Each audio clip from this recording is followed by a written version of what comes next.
May I come in, sir? Yes. Good afternoon, sir. बैठिए। Thank you, sir. कैसा रहा आपका आज का दिन? सर अच्छा है। क्या किया? सर आज मैंने सर पॉलिटी रिवाइज करी। गुड। यस सर, और अभी जाके मैं न्यूज़पेपर पढ़ूंगा। क्या पढ़ा न्यूज़पेपर? सर अभी जाके मैं न्यूज़पेपर जाके न्यूज़ पढ़ोगे? Yes, ये जो खाड़ी युद्ध जो चल रहा है, जी ईरान, इजराइल, यूएस, इसका मुख्य कारण क्या है? सर, इसका जो मुख्य कारण है कि वो फेल्ड नेगोशिएशंस जो हुई थी ईरान और यूएस के बीच में, क्योंकि सर ईरान जो है वो जो न्यूक्लियर इनरिचमेंट कर रहा है, यूरेनियम इनरिचमेंट, उसकी एक समस्या है। दूसरी समस्या सर ये है कि जो प्रॉक्सी ग्रुप सपोर्ट करता है ईरान, जैसे कि हमास सर गाजा के अंदर, वो मिडिल ईस्ट की जो सिक्योरिटी उसको कंसर्न करता है। तीसरा सर जो ये है कि जो ईरान है वो स्टेट ऑफ हॉर्मुज में लगातार अटैक करके वहाँ के मिडिल ईस्ट की जो स्टेबिलिटी, रीजनल स्टेबिलिटी, उसको खतरा पहुंचाता है सर। और एक वहाँ की सर मिसाइल फैसिलिटी, जैसे कि खुर्रम सैर या फिर जो लॉन्ग रेंज मिसाइल वो बनाते हैं ईरान, जैसे कि इंटर रीजनल बैलिस्टिक मिसाइल्स और इंटर कॉन्टिनेंटल बैलिस्टिक मिसाइल्स, जैसे कि उन्होंने डियागो गार्सिया पे अटैक किया था।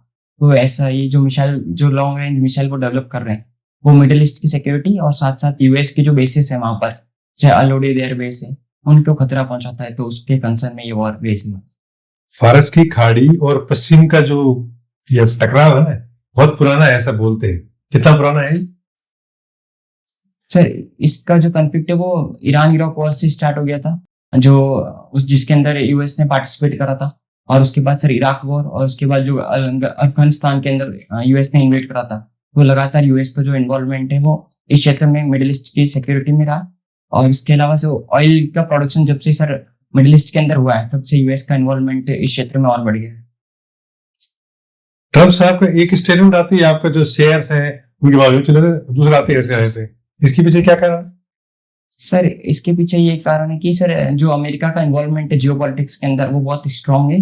और जैसे कि अभी यूएस ने रिसेंटली क्लेम करा ट्रम्प ने कि उन्होंने 5 दिन का ट्रूस दिया है, जिसके अंदर वो अटैक नहीं करेंगे ईरान के एनर्जी बेसिस के ऊपर।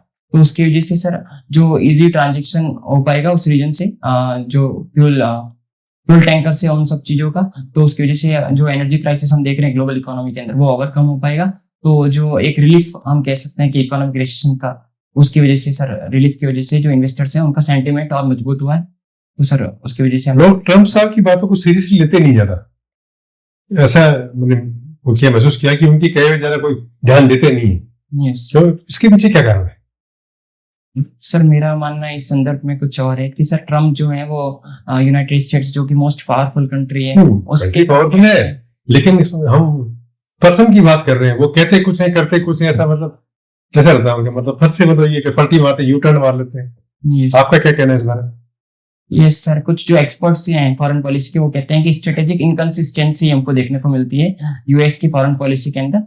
क्योंकि यूएस जो है वो जब से डोनाल्ड ट्रम्प प्रेसिडेंटशिप में आए हैं 2025 की जनवरी में, तब से उन्होंने ऐसे मेजर डिसीजंस लिए हैं जो कि रूल बेस्ड ऑर्डर के अगेंस्ट जाते हैं। और उन्होंने हैपेजार्ड जो डिसीजंस लिए हैं, जैसे वेनेजुएला में अटैक करना हो, या फिर ईरान के ऊपर पहले जो उन्होंने मिडनाइट हैमर ऑपरेशन चलाया था, और उसके अलावा उन्होंने जो ग्लोबल टैरिफ वॉर स्टार्ट करा था। तो ऐसे अनसर्टेन डिसीजंस जो हैं, जो कि ग्लोबल पीस के लिए और इकोनॉमी के लिए हैजार्डियस है, तो उस कारण से सर लोग उनके ऊपर ट्रस्ट कम कर रहे हैं। खाड़ी युद्ध के बाद ये दुनिया के सामने जो है पेट्रोल और गैस का संकट ऊपर हो गया ना? जी सर। इसमें हम लोग भी शामिल हैं। जी सर। यदि आपको ये जो है इसमें ये मतलब भारत सरकार ये कहे कि आप जाके इस मामले में कुछ वो कराइए, अपना वो सुलह कराइए आप, तो आप क्या मतलब सजेशन देंगे ताकि ये शांत हो जाए?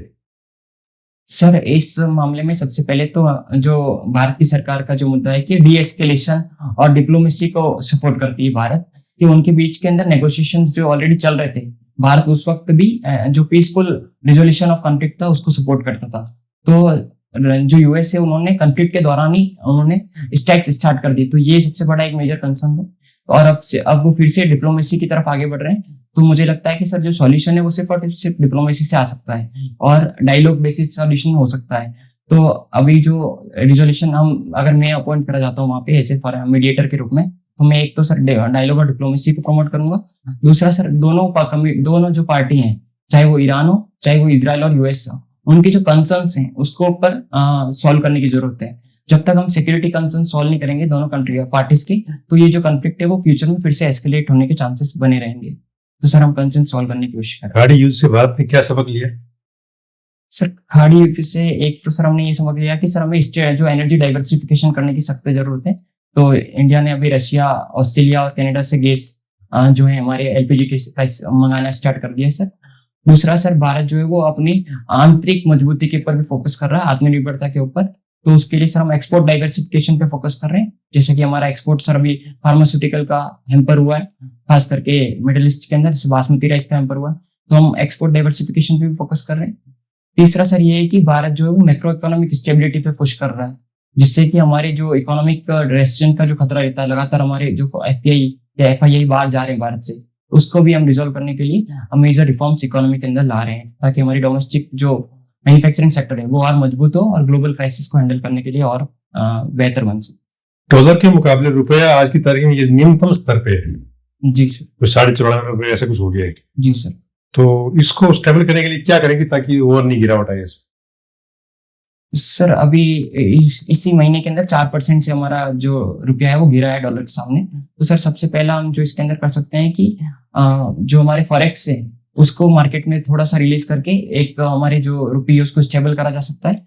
दूसरा सर हमें जो ऑलरेडी ऑयल सप्लाई हो रही है उसका और डाइवर्सिफिकेशन करें, जो डिस्काउंटेड ऑयल है, जैसे कि सर वेनेजुएला 10 से $12 कम बैरल पे हमें ऑयल देने के लिए तैयार है। हमें ऐसे डिस्काउंटेड ऑयल परचेज करना पड़ेगा, जिससे कि जो हमारा पर मंथ जो परचेज का बर्डन है वो कम हो सके सर। और तीसरा सर ये है कि हमें लॉन्ग टर्म के अंदर हमारे जो मैन्युफैक्चरिंग एरिया है उसको बूस्ट करना पड़ेगा, क्योंकि मैन्युफैक्चरिंग जो है सर वो जैसा कि भारत के पास इस बार के इकोनॉमिक सर्वे में भी कहा गया है कि हमें स्ट्रेटेजिक इंडिस्पेंसिबिलिटी पे फोकस करना चाहिए, कि कोई हमें रिप्लेस ना कर सके ट्रेड मार्केट के अंदर। तो अगर हमारी जो कंपनीज है और उनके प्रोडक्ट कोई रिप्लेस नहीं कर पाएगा तो हम लॉन्ग टर्म के अंदर एक मैक्रो इकोनॉमिक। राजस्थान सरकार ने जो बजट पेश किया है उसमें ये 10 पिलर्स है, उसके क्या क्या है वो 10 पिलर्स बजट के? सर उसके अंदर जो मेन पिलर है वो पहला तो सर इंफ्रास्ट्रक्चर को मजबूत करना है। दूसरा सर हम जो क्लीन एनर्जी और इन्वायरमेंटल सस्टेनेबिलिटी पे फोकस कर रहे हैं। तीसरा सर हम सोशल सिक्योरिटी के ऊपर हमने मजबूत करने की बात करी थी। चौथा सर हम इंडस्ट्रियलाइजेशन और एमएसएमई को प्रमोट करने की बात कर रहे हैं। पांचवा जो है सर वो डिजिटल गवर्नेंस या फिर जो हम कह सकते हैं ई गवर्नेंस, उसको मजबूत करने की बात कर रहे हैं। और छठा जो है वो इसके अंदर सर राजस्थान की सरकार ग्रीन जो सर्कुलर इकोनॉमी उसको प्रमोट करने की बात करी। आप उदयपुर के एसडीएम लगे हुए हैं जी सर, और हम तीनों स्टेट गेस्ट हैं। सरकार ने आपको ये कहा कि इन स्टेट गेस्ट को ये 5 दिन के लिए मतलब यहाँ ठहराना, रुकवाना, घुमाना ये जिम्मेदारी है आपकी। तो किस तरह शुरुआत करेंगे, क्या करेंगे इसमें?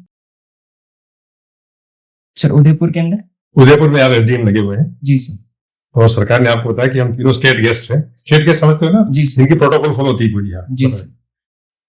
सर सबसे पहले तो मैं ना सर विलेज टूरिज्म के माध्यम से मैं उदयपुर के अंदर स्थित एक चावंड गांव है, वहां पर सर महाराणा प्रताप का सेन्यूटेप बना हुआ है, और मुझे लगता है कि मैं वहां आपको ले जाऊंगा, जिससे कि जो महाराणा प्रताप के लॉस्ट हेरिटेज हम कहते हैं उस क्षेत्र में उसको फिर से उजागर किया जा सके।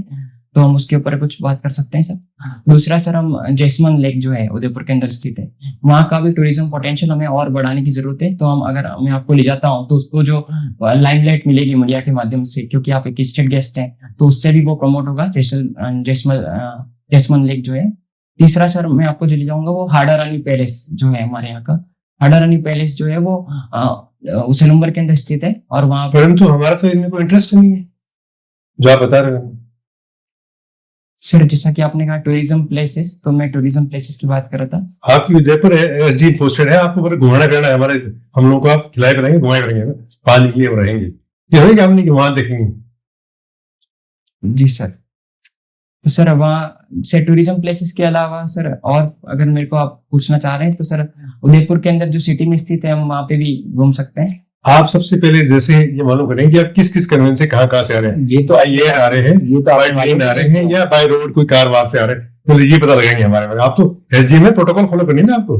जी सर। एयरपोर्ट पे इसमें ये जो रिसीव करने गाड़ी जाएगी रेलवे स्टेशन जाएगी, और जहाँ कार इनकी है तो कार को आप सरकारी गेस्ट हाउस जो डाक बंगला सर्किट हाउस वहां ले जाएंगे। फिर उनको आप इसमें ये जो नहा धो के फ्रेश होगी कि सर हमारे यहाँ ये जो भी है ब्रेकफास्ट है लंच है इसका ये मेनू है हमारे, आप इसमें क्या खाना पसंद करेंगे, ये मेनू हमारे आपके लिए वो बनवाते हैं, ये हमारी ये विशेषताएं हैं। ठीक है। जी सर। उसके बाद पूछेंगे सर आप क्या देखना पसंद करेंगे, मतलब टूरिस्ट प्लेस देखेंगे, धार्मिक देखेंगे, या कोई और कोई नेचुरल ब्यूटी देखनी है आपको, ऐसा पूछेंगे इस तरह करके ना। जी इस तरह बताइए आप। सर। तो सर जैसे आपने बताया कि प्रोटोकॉल के तहत मैं जो भी पहले आपसे, जैसे अगर मैं खाने का पूछता हूँ तो मैं उस क्षेत्र की जो क्यूजिन होगी उसके बारे में मैं आपको बताऊंगा कि आप वहाँ की चीजें प्रेफर कर पाए जो आपको और कहीं नहीं देखने को मिलेगी। सर दूसरा सर ये है कि जैसा कि आपने कहा कि हमें अलग अलग क्षेत्र के बारे में बताऊंगा कि आपको कौन से टूरिज्म को फॉलो करना है, कि रिलीजियस टूरिज्म। तो एक डाइवर्स टूरिज्म की अपॉर्चुनिटी मैं आपके सामने रखूंगा, जिसके अंदर अगर रिलीजियस टूरिज्म की बात करें तो मेरे पास जो ऑप्शन होंगे उदयपुर में वो जगदीश मंदिर का होगा। तो मैं उसको एकलिंग जी टेम्पल जो है जो मेवाड़ के एकलिंग दीवान जो माने जाते हैं तो उनको मैं आपके सामने रखूंगा। उसके पश्चात जो है सर, मैं जो पब्लिक प्लेसेस हैं जिसके फतेह सागर लेक या लेक टूरिज्म जो उदयपुर का सिटी ऑफ लेक्स के नाम से फेमस है, तो वहाँ मैं आपको ले जाना चाहूंगा। ठीक है सर। अभी संसद में महिला आरक्षण बिल पे चर्चा चल रही है जी सर। और उसको पास कराने की कोशिश है। क्या महिला बिल पास करवाया जाना चाहिए? सर मेरे अनुसार इसे पास करवाना क्यों? सर क्योंकि महिलाएं तो सारे आरोप हैं वो पुरुषों पे लगाती हैं कि महिलाओं का विकास है वो पुरुष नहीं होने देना चाहते हैं, और पुरुष ही हैं वो उनको आगे राजनीति में भी है वो बहुत ज्यादा बढ़ाने की कोशिश कर रहे हैं। जी सर। परफेक्ट नहीं? सर मेरे अनुसार ऐसे जो आप जैसे बता रहे कि औरतें एलिगेशन लगाती है तो ये कुछ कारण जो लीगल कारण होते हैं उनके अनुसार उनके ऊपर कार्रवाई भी होती है अगर कोई डाउरी केसेस होते हैं उनके अंदर। और वो फेमिनिज्म का बात है तो सर रेडिकल फेमिनिज्म और liberal feminism schools of thought है और वो ऐसा चलता रहेगा सर। परंतु अगर देखा जाए हिस्टोरिकली तो हमें सोशल जस्टिस जो हमारा कॉन्स्टिट्यूशन कहता है आर्टिकल 38 के तहत, तो उसके तहत हमें वुमन को प्रमोट करना और एक इक्विटी एस्टेब्लिश करना जहाँ पे वो अपनी बात रेस कर सके और जेंडर सेंसिटिविटी जो होती है लॉस में वो आ सके। मेरा ये मानना है कि सोशल मीडिया का सबसे ज्यादा जो प्रभाव है, इम्पैक्ट है, जो महिलाओं के ऊपर पड़ा है।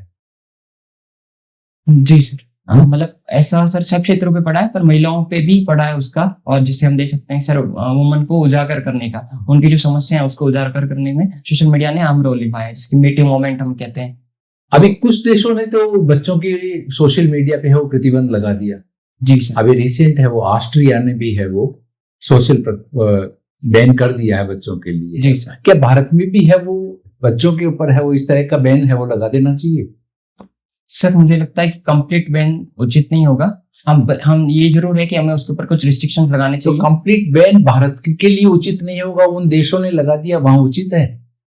सर वहाँ उन्होंने जैसे ऑस्ट्रेलिया ने सर कंप्लीट बैन लगाने की कोशिश करी है, परंतु वहाँ का एक सर्वे ने बताया कि 80% जो बच्चे हैं वो यूबीएस मैकेनिज्म से, जो एल्डर्स है पेरेंट्स हैं उनके अकाउंट्स के थ्रू उसको यूज कर रहे हैं या फिर अल्टरनेटिव मैकेनिज्म का इस्तेमाल कर रहे हैं। तो सक्सेसफुल इम्प्लीमेंटेशन होना अभी तक वहाँ पे भी ऑस्ट्रेलिया में भी चैलेंज रहा है। तो हम वहां से उनकी जो बेस्ट प्रैक्टिसेस है उसको एक पायलट स्टडी के रूप में देखकर उनके जो फेलियर्स है उनसे सीख सकते हैं, परंतु हमें एज बेस्ड रिस्ट्रिक्शन लगाने की जरूरत है। हमें जो टाइमिंग रिस्ट्रिक्शन करने की जरूरत है कि कितने घंटे बच्चे यूज कर पा रहे हैं, और हमें सर कंटेंट मॉडरेशन करने की जरूरत है कि कौन सा कंटेंट बच्चे देख पा रहे हैं और वो कंटेंट जो है उनकी कॉग्निटिव डेवलपमेंट के लिए हार्मफुल नहीं है। तो इन सब चीजों पे हमें काम करने की जरूरत है। अच्छा, अभी जो जातिगत जनगणना हो रही है अब की बार है वो, जी सर। पहले भी जातिगत जनगणना हुई है जी सर। लेकिन उनके डेटा है वो रिलीज नहीं किए गए थे। Yes. तो जब जातिगत जनगणना पहले हुई और उनके डेटा है वो रिलीज नहीं किए गए, तो अब जातिगत जनगणना कराने की क्या आवश्यकता हो गई? सर जो 2011 में एसईसी सेंसस जो हुआ था उसके अंदर जो कास्ट का डाटा था उसके अंदर इरेगुलरिटीज पाई गई थी, तो गवर्नमेंट ने उसके ऊपर और कोशिश करी थी, परंतु जो इरेगुलरिटीज पाई गई थी वो इतनी उचित नहीं थे कि गवर्नमेंट जो डाटा थी उसकी इंटीग्रिटी के ऊपर क्वेश्चन उठ रहा था, तो इसलिए गवर्नमेंट ने रिलीज नहीं करा। परंतु इस बार गवर्नमेंट जो है डिजिटल सेंसस की प्रमोट कर रही है और सेल्फ एवोल्यूशन और साथ ही साथ डोर टू डोर सर्वे को प्रमोट कर रही है। उसके साथ सर जो सेंसस ऑफिसर्स होंगे उनको ट्रेनिंग दी जा रही है कि वो ऐसी इनकंसिस्टेंसी जो 2011 के अंदर देखी गई थी वो रिपीट नहीं हो, और उनको एक यूनिफॉर्मिटी के माध्यम से वो सेंसस कराए जाए और जो स्टैंडर्ड्स हैं एंड स्टैटिस्टिक्स के वो फॉलो करे जा सकें। तो वो ट्रेनिंग के माध्यम से, डिजिटल मैकेनिज्म के माध्यम से और ड्यूअल वेरिफिकेशन के माध्यम से वो रेगुलेटरी कम कर जा रही है, और उसके बाद सर इस सेंसस को यूज करा जाएगा जिससे कि हम जो सोशल जस्टिस की बात कर रहे हैं आर्टिकल 38 के तहत जो बेनिफिशरीज है, रियल बेनिफिशरीज हैं जो मार्जिनलाइज्ड सबकास्ट के, जैसे कि सर सुप्रीम कोर्ट ने भी कहा सब क्लासिफिकेशन हमें करना है, तो उसके लिए हम इसको यूज कर पाएंगे। अच्छा, राजस्थान में जो लोकल बॉडीज के चुनाव हो रहे थे, ग्राम पंचायत के चुनाव होने थे, जो सुप्रीम कोर्ट ने भी डेडलाइन दे दी थी कि 15 अप्रैल तक है वो आपको चुनाव करवाने हैं, जी सर। लेकिन राजस्थान गवर्नमेंट है वो ऐसा लग नहीं रहा कि वो चुनाव करवाने के लिए सीरियस है। जी सर। ऐसा क्यों लग रहा है कि राजस्थान गवर्नमेंट है वो ये लोकल बॉडीज की चुनाव है वो नहीं करवाना चाह रही है? सर मेरा इसमें विचार कुछ और है कि सर वो राजस्थान जो सरकार है वो ओबीसी की जो कमेटी की गठित करी गई है उसकी जो रिपोर्ट है उसका इंतजार कर रही है, जिससे कि ओबीसी रिजर्वेशन जो है वो इंश्योर कर सके। और दूसरा सर ये है कि अभी डिलिमिटेशन कमीशन के द्वारा जो 400 से ज्यादा सीट का डिलिमिटेशन भी बचा हुआ है, तो कुछ एडमिनिस्ट्रेटिव रीजन हैं सर इसके। ये सब सारे तर्क हैं वो सुप्रीम कोर्ट में भी दिए हैं राजस्थान गवर्नमेंट ने है। जी सर। लेकिन फिर भी है वो सुप्रीम कोर्ट ने मना किया कि नहीं ये जो चुनाव आप करवाइए आप जो, सर फिर भी है वो राजस्थान गवर्नमेंट चुनाव नहीं करवा रही। सर सुप्रीम कोर्ट ने कॉन्स्टिट्यूशनल दावा पेश करा है कि जो आर्टिकल 73 है वो ये कहता है कि 5 साल के अंदर इलेक्शन करवाना एक कॉन्स्टिट्यूशनल ड्यूटी है। और सर जो ओबीसी की जो लिस्ट है उसके लिए हम वो डिले कर सकते हैं, नेक्स्ट इलेक्शन में भी उसका यूज कर सकते हैं। तो जो सुप्रीम कोर्ट ने कॉन्स्टिट्यूशन का दावा देते हुए कंपल्सरी करा है कि 15 अप्रैल तक ये इलेक्शन हो, परंतु सर अब ये देखना होगा कि 15 इलेक्शन तक गवर्नमेंट जो है वो कैसे करवा पाती है। देखिए वर्तमान परिदृश्य में जब वॉर चल रहा है उसका राजस्थान पे भी है वो भारी इफेक्ट आया है, और जो एलपीजी है वो मेन रूप से है वो उसका इश्यू है वो अभी बना हुआ है कि एलपीजी संकट है वो राजस्थान में भी। कॉमर्शियल जो यूज है उसका वो बिल्कुल एक तरह से बैन ही कर दिया था है वो। तो इस तरह की सिचुएशन में यदि मान लीजिए कहीं आप एसडीएम लगे हुए हैं और उस कस्बे में है वो रसोई की गैस जो एलपीजी है वो काफी टाइम से है वो दी नहीं जा रही है, तो ऐसी स्थिति में आप उसी सिचुएशन को कैसे हैंडल करेंगे आप? सर इस केस में सबसे पहले तो सर हम जो एडमिनिस्ट्रेटिव गाइडलाइंस ऊपर से आ रही होंगी उसको फॉलो करेंगे सर। दूसरा उसके अंदर ये है कि सर हम मिस इन्फॉर्मेशन जो फैल रही है, क्योंकि गवर्नमेंट ने बार बार दावा पेश करा है कि हमारे पास एलपीजी की इनफ सप्लाई है, और लगातार गवर्नमेंट जो है जो वेस्टर्न कंट्रीज हैं यूएसए या फिर इनसे डाइवर्सिफिकेशन के माध्यम से जैसे जागलाड़ की जो है या पाइन गैस ऐसे हमारे सप्लायर्स लगातार आ रहे हैं, हमारे जो रिफाइनरीज है उन्होंने भी प्रोडक्शन बढ़ाए। तो सर पहला तो ये कि मिस इन्फॉर्मेशन है उसको काउंटर करूंगा सर। दूसरा जो डीएसओ है हमारे यहाँ के डिस्ट्रिक्ट सप्लाई ऑफिसर, उनके माध्यम से अगर कोई होर्डिंग कर रहा है या फिर कोई जमा लगा रहा है कि एलपीजी केसेस की, तो हम उसके ऊपर कार्रवाई करेंगे। तीसरा सर हम ये सप्लाई इंश्योर करेंगे कि रेगुलर मंथली डिमांड कितनी है उस एरिया की, तो हम जो ऑयल मार्केटिंग कंपनीज है उनसे कनेक्ट करेंगे कि वो रेगुलर सप्लाई बनाए रखें। और तो और सर जो टाइम पीरियड है उसको एक्सटेंड करा जा सकता है, जैसे अगर वो पिछली बार 25 दिन में लिया था तो 30 से 35 डेज 10 दिन का टाइम अंतराल बनाया जा सके, जिससे कि सिस्टम और मैनेजमेंट और आसान हो सके। ब्लैक मार्केटिंग का आरोप लगाया जा रहा है अभी। जी सर। कि ब्लैक मार्केटिंग हो रही है, कालाबाजारी है वो बहुत ज्यादा हो रही है एलपीजी की है वो। यस। तो ये ब्लैक मार्केटिंग रोकने के लिए है वो क्या क्या इफेक्टिव है, वो क्या कर सकते हैं हमें जो जिससे कि ब्लैक मार्केटिंग को हम रोक सके? सर ब्लैक मार्केटिंग रोकने के लिए एलपीजी क्राइसिस के दौरान सर एक तो हमें सर जो भी सप्लायर्स है उनसे ट्रेस करना पड़ेगा कि अमाउंट ऑफ डाटा हमें लेना पड़ेगा कि कौन सा सप्लायर कितने सिलेंडर्स वो सप्लाई कर रहा है। दूसरा सर हमें जितने भी डिस्ट्रीब्यूटर्स हैं उनसे रेगुलर कनेक्ट रखना पड़ेगा और उसको डिजिटल माध्यम से उनसे कनेक्ट करना पड़ेगा कि वो कितने जो सिलेंडर्स है वो कहाँ से ले रहे हैं, किसको दे रहे हैं और कहाँ तक उसका यूज हो रहा है, तो उसको हम डिजिटल माध्यम से ट्रैक करेंगे डे टू डे बेसिस के ऊपर। तीसरा सर ये है कि जो भी सिलेंडर बेचने वाली जो छोटी से छोटी शॉप है जो इन्वॉल्व है इसके अंदर, उनको हम पंचायती राज के माध्यम से कनेक्ट करा जा सकता है कि उनका भी इन्वॉल्वमेंट इंश्योर करा जा सके कि वो कितने सिलेंडर्स यूसेज कर रहे हैं और ट्रांसफर कर रहे हैं। और चौथा ये है कि सर हम उसको प्रायोरिटाइज करेंगे कि जो नीडफुल है, जैसे हॉस्पिटल्स हैं, जो कम्युनिटी किचन है, वहां पे उसकी सप्लाई हो सके, तो हम उनको उसके अंदर इन्वॉल्व करेंगे सर। अभी केंद्र सरकार ने, सेंट्रल गवर्नमेंट ने जी सर पेट्रोल और डीजल पे एक्साइज ड्यूटी है वो काफी कम कर दी है जी सर, लेकिन आम आदमी को है वो उससे कोई फायदा नहीं हो रहा है। जी सर। ऐसा क्यों कि सेंट्रल गवर्नमेंट ने है वो उस पे एक्साइज खत्म कर दिया, डीजल पे खत्म कर दिया, पेट्रोल पे है वो 13 रुपए से घटाकर है वो 3 रुपए कर दिया, लेकिन उसको आम उपभोक्ता तक उसको उस पर कोई राहत नहीं है उसको। सर उसका मेन कारण ये है कि जो ओएमसीज है हमारे वो ऑलरेडी अंडर रिकवरी है, उनको मंथली 2400 करोड़ का नुकसान जो हो रहा है, तो गवर्नमेंट जो है वो ओएमसीज का जो बर्डन है उसको कम करने की। लेकिन जब क्रूड जब 60 रुपए था, 55 रुपए था, तब तो उन्होंने बहुत भारी कमाई की थी, तब तो उन्होंने है वो कम नहीं किया था प्राइस अपनी है वो। Yes sir.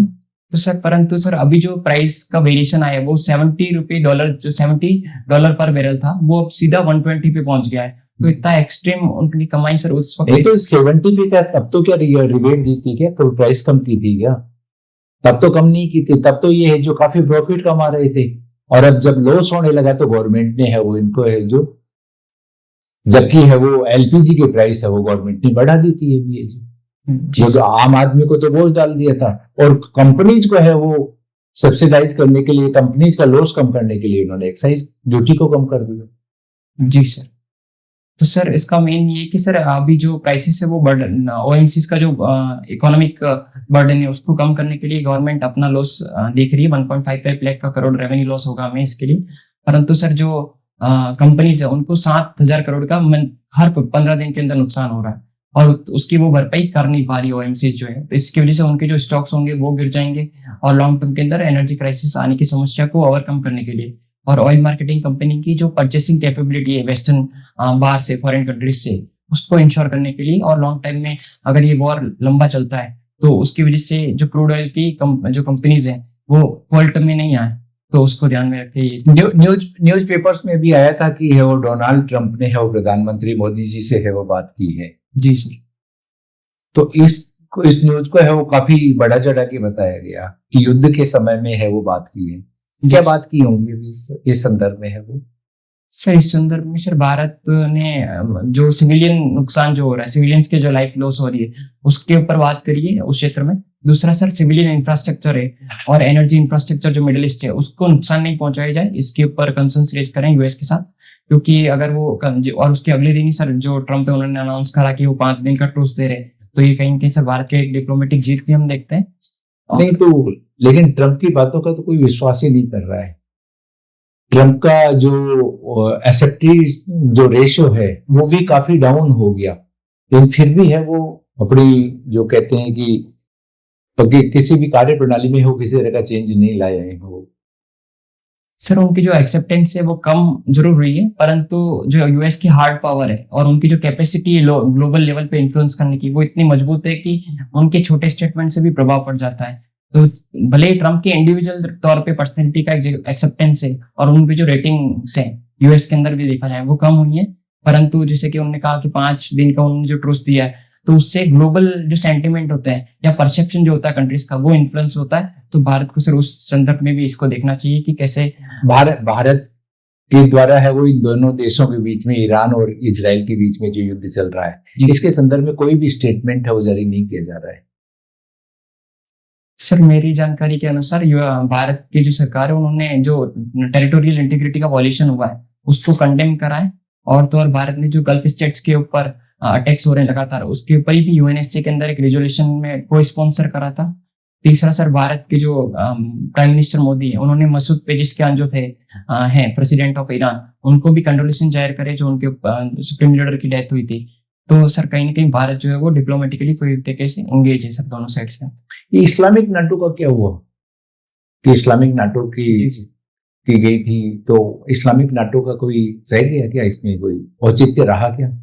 Sir Islamic NATO जो है उसमें सर ईरान अभी इन्वॉल्व नहीं है, उसमें सर पाकिस्तान, सऊदी अरब और टर्की जो है वो इन्वॉल्व है। तो परंतु सर उसका जो औचित्य है वो कम दिखता हुआ नजर आ रहा है, क्योंकि सऊदी के ऊपर जब अटैक हुए हैं और पाकिस्तान ने उसके साथ म्यूचुअल डिफेंस एग्रीमेंट साइन कर रखा है तो उसका इन्वॉल्वमेंट नहीं होता हुआ एक इस बात का भी कंटेक्स्ट देता है कि इस्लामिक नाटो अभी वीक है अपने स्तर पे। सर ठीक है सर। आपने मैकेनिकल इंजीनियरिंग में रिटायर कर रखा है? जी सर। ऑटोमोबाइल सेक्टर के अंदर अभी जो हाइब्रिड वर्जन आया है जी सर, इसके बारे में कुछ बताएं।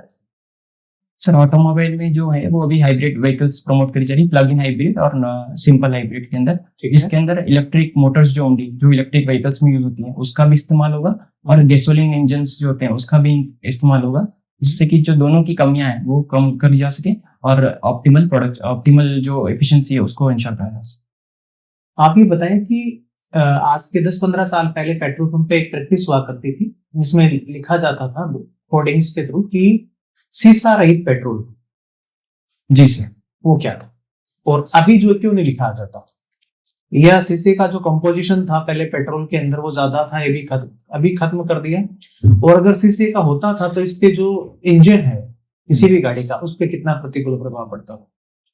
सर जो शीशे का पीबी लेड जो ऑयल होता है सर वो कहीं कहीं इन्वायरमेंटली पॉल्यूशन के लिए रिस्पॉन्सिबल होता था और वो हैजार्डियस केसेस रिलीज करता था। तो ठीक है। उसको सर गवर्नमेंट ने बैन कर दिया है, टेट्राइथाइलेट जो ऑयल होता है उसको बैन कर दिया, तो इसीलिए सर हमें वो देखने को नहीं मिलता है अभी, और अभी शीशा रहित ऑयल ही मार्केट में बिकता है सर।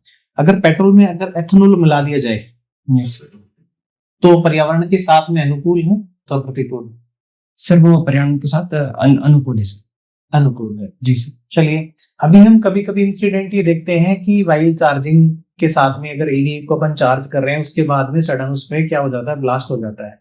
यस ऐसे कौन कौन सी खामियां रहती हैं जिसकी वजह से जो है बैटरी जो है इस प्रकार से ब्लास्ट हो जाती है? सर, बैटरी जो हम लिथियम आयन स्टोरेज बैटरीज जो देखते हैं उसके अंदर ये समस्या हमको देखने को मिली है सर। उसके अंदर पहला तो सर टेम्परेचर कंट्रोल करने के मैकेनिज्म जो है वो वीक होने की वजह से जो हीट वो स्टोर हो जाती है और वो रिलीज नहीं होने की वजह से ये क्राइसिस हमको देखने को मिलता है सर। दूसरा सर, जो हीट जो एक आउटर टेम्परेचर होता है उससे पीठ पे भी डिपेंड करता है कि जो बैटरीज है वो कितनी देर तक चल सकती है रेगुलर बेसिस। तो उनको बैटरियों को तो उसी हिसाब से रेसिस्टेंस करके बनाया जाना चाहिए कि किस टेम्परेचर के अंदर जो है यहाँ का एटमोस्फियर उसी हिसाब से गाड़ियां बिकती है, उसी हिसाब से जो ये बैटरियां फिर सेल आउट होती हैं। यस सर, इसके ऊपर जो है वो बैटरी कंपनीज जो हैं ईवी व्हीकल्स की वो लगातार इसके ऊपर काम कर रही हैं कि बैटरी का जो लिथियम आयन स्टोरेज बैटरी जो होती है वो टेम्परेचर के अनुसार काम करें और उसकी जो कैपेसिटी है रजिस्ट करने की वो और स्टैंडर्ड हो। तो इसके ऊपर सर लगातार रिसर्च चल।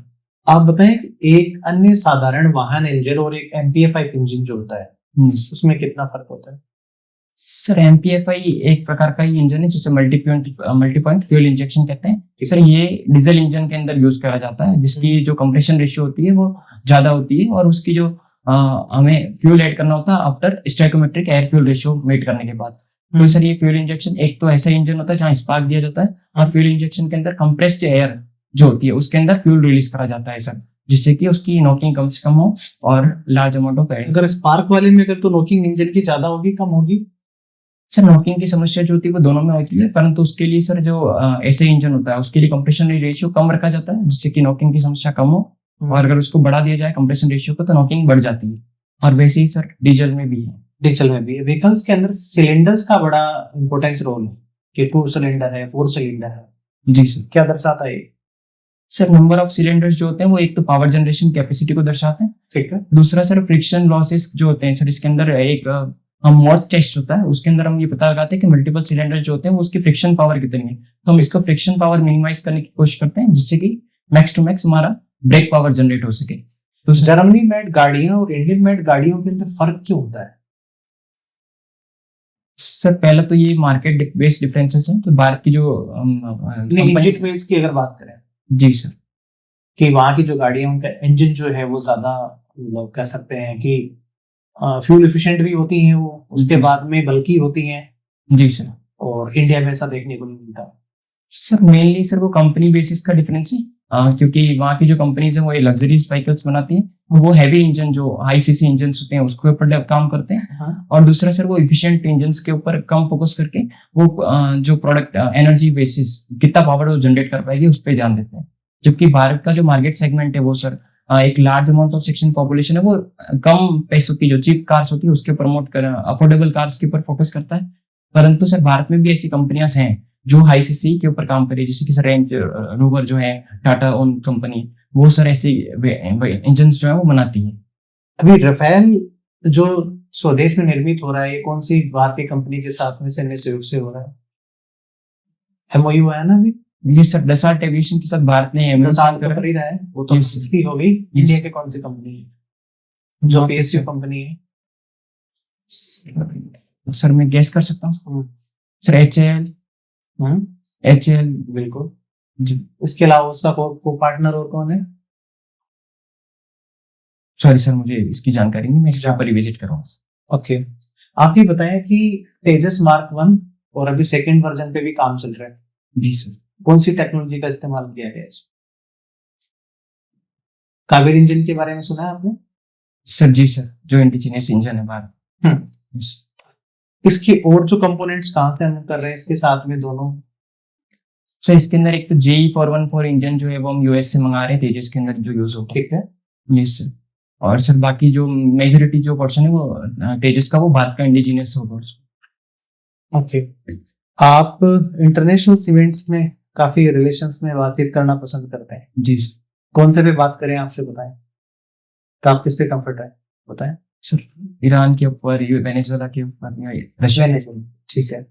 वेनेजुएला पे निकोलस मादुरो को वहां से हटा करके अभी किसको पदासीन किया गया वहां पे? सर वहाँ पे भी डेल्सी रोड्रिग्स जो है वो वहाँ की इंटरिम प्रेसिडेंट। वेनेजुएला क्या ओपेक का मेंबर है क्या? सॉरी सर, इसकी मुझे जानकारी। ठीक है। विश्व का कितना प्रतिशत तेल जो है उसका दोहन करता है वेनेजुएला? वेनेजुएला सर 303 बैरल के साथ जो टॉप मोस्ट कंट्री है जहाँ पे सबसे ज्यादा ऑयल रिजर्व्स हैं सर। और सर परसेंटेज वाइज सर इसकी मुझे जानकारी नहीं, पर हाईएस्ट इन द वर्ल्ड। ठीक है। ड्रग्स के आरोपों के अंदर जो है ये कह सकते हैं कार्टेल की वजह से जो उनको गिरफ्तार किया गया, इसके अलावा अमेरिका के सामने और कौन से देश की चुनौती है जो भी उनको चैलेंज कर रहा है अभी? सर उसके अलावा सर अभी क्यूबा के ऊपर उन्होंने इल्जाम लगाए कि सर वो जो है वो कम्युनिस्ट रीजिम है, तो उसको वो हटाना चाहते हैं सर। क्यूबा संकट क्या था?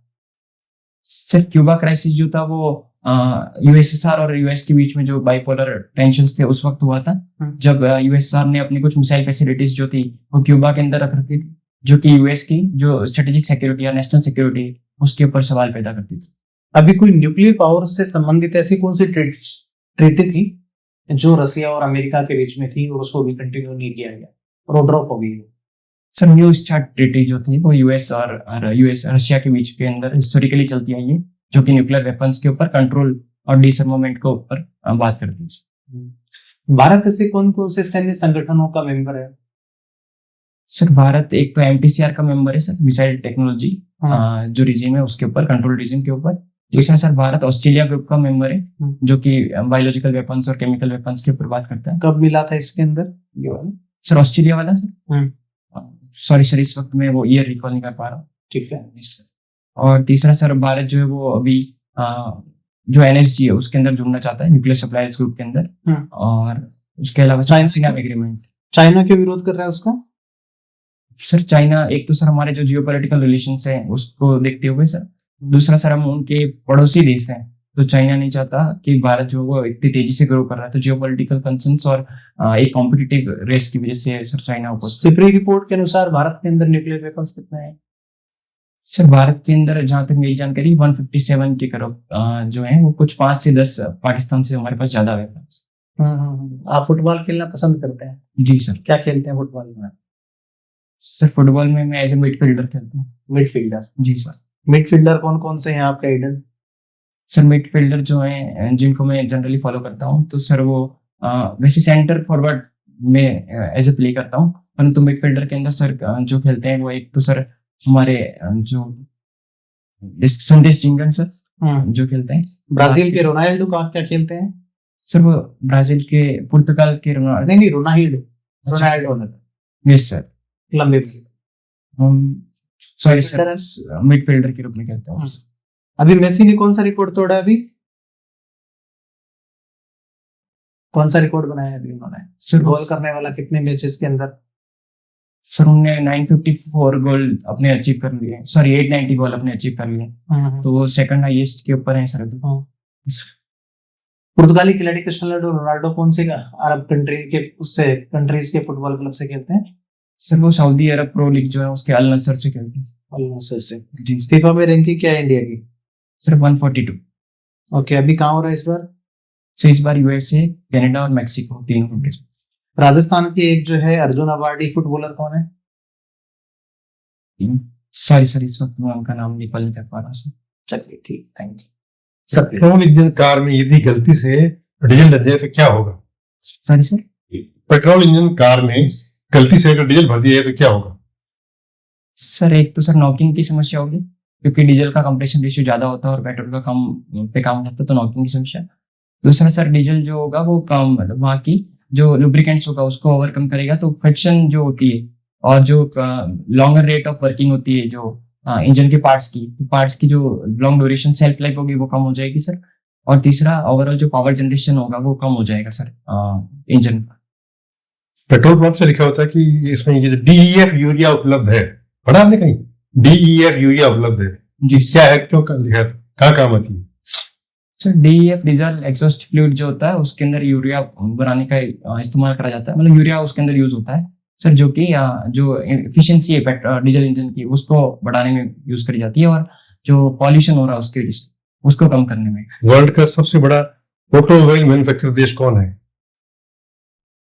ऑटोमोबाइल मैन्युफैक्चरिंग देश है सर, जहाँ तक मैं जानता हूँ sir, China sir top largest मतलब ऑटोमोबाइल प्रोडक्शन कंट्री। और भारत की क्या स्थिति है ऑटोमोबाइल में वर्ल्ड में? Sir second Bharat, number of vehicles में सर भारत सेकंड है, जहाँ तक मेरी जानकारी। आपने जो मैकेनिकल इंजीनियर की पढ़ाई, उसको यहाँ प्रशासन में कैसे काम में लेंगे?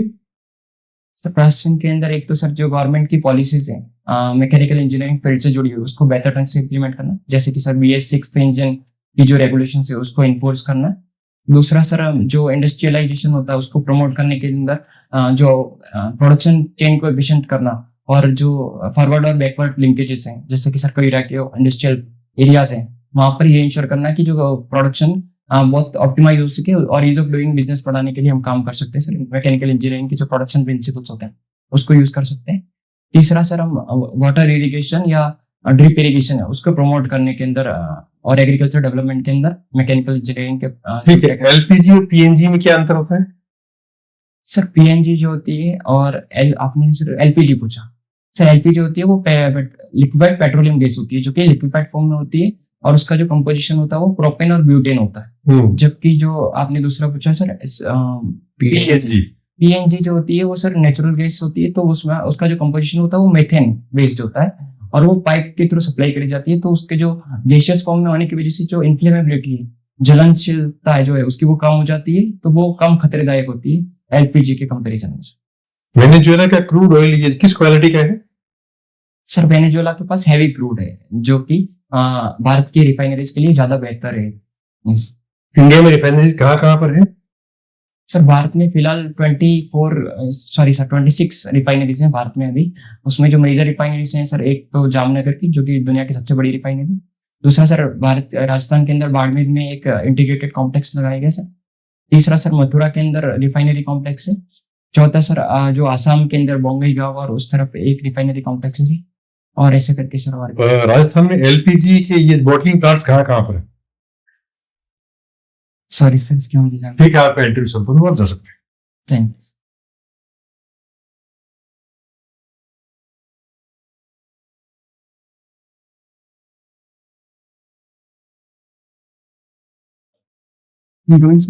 IAS पधारिए। SDM साहब S ready. Thank you sir. क्या खाते हो? दिमाग कहाँ चल पाता है इतना? सर हर फील्ड में हमने खूब कोशिश की आपको जो है घेरने के लिए, अलग अलग एंगल से, लेकिन आपने मिनरली कोई गेंद झाड़े नहीं दिए ना। गुड। आपका इंटरव्यू है 10 तारीख को, 6 तारीख को है ना? 5 को पहुंच जाना है। ठीक है। अभी अखबार तो आप गहरे से पढ़ते रहिए।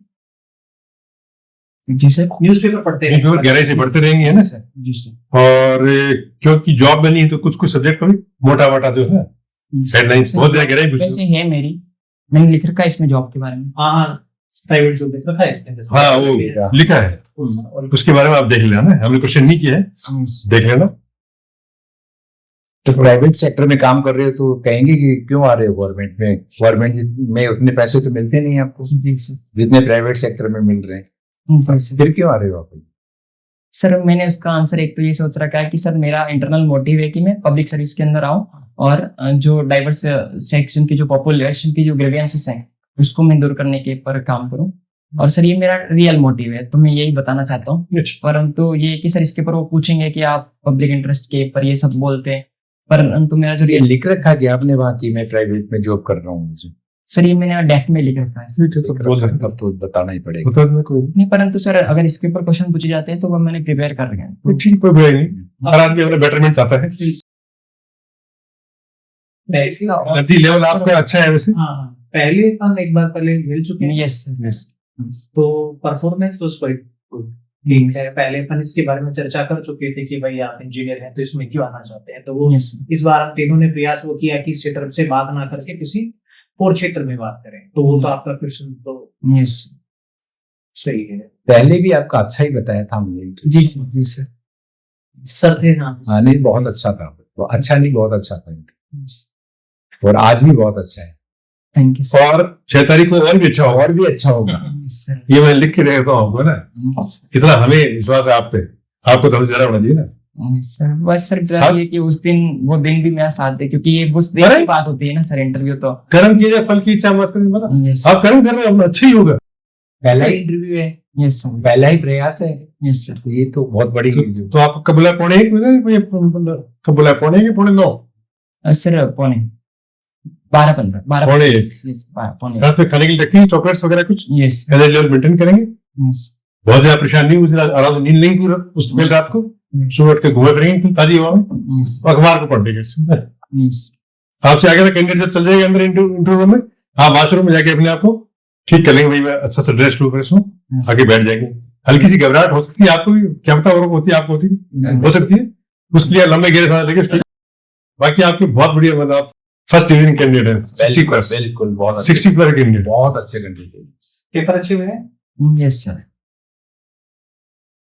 तो आली को 9.75 CGPA है ना। Yes sir. इतनी सी उम्र में आप बनेंगे तो आप मतलब इसमें आइए रहेंगे 10-12 साल तक, यस है ना। ये है मेरी कोशिश है कि मैं ये, अगर यहाँ से मुझे सफलता मिलती है तो मैं उधर जाऊँ।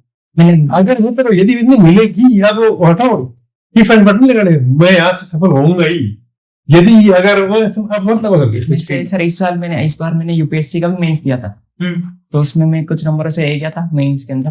उम्र क्या ये क्या फर्क पड़ता है? तो अभी तो नहीं। अगर वहाँ मुझे मिलता है तो मैं इस बार वापस देने वाला हूँ यूपीएससी। अभी तो यहीं के बारे में बता। नहीं है सर, अभी तो मैं नहीं बता रहा हूँ कुछ। ये अभी कुछ नहीं बताना है। यस सर, यहाँ है ना?